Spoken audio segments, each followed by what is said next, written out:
જીવલેણ કફ સિરપે મધ્યપ્રદેશમાં 2 વધુ બાળકોનો ભોગ લીધો, જેની સાથે જ આ સમગ્ર સિરપ કાંડમાં મૃત્યુ પામેલા બાળકોની સંખ્યા વધીને 22 થઈ ગઈ છે.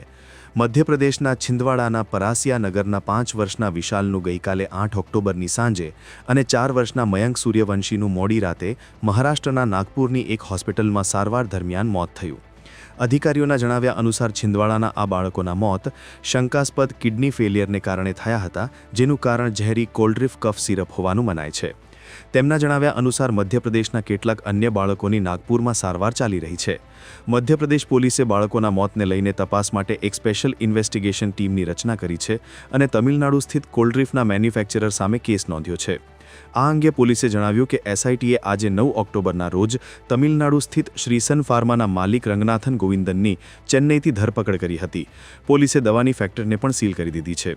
આરોપીને ટ્રાન્ઝિટ રિમાન્ડ માટે ચેન્નઈની એક કોર્ટમાં રજૂ કરાશે અને આવતીકાલ સુધીમાં તેને પરાસિયા લાવવામાં આવશે.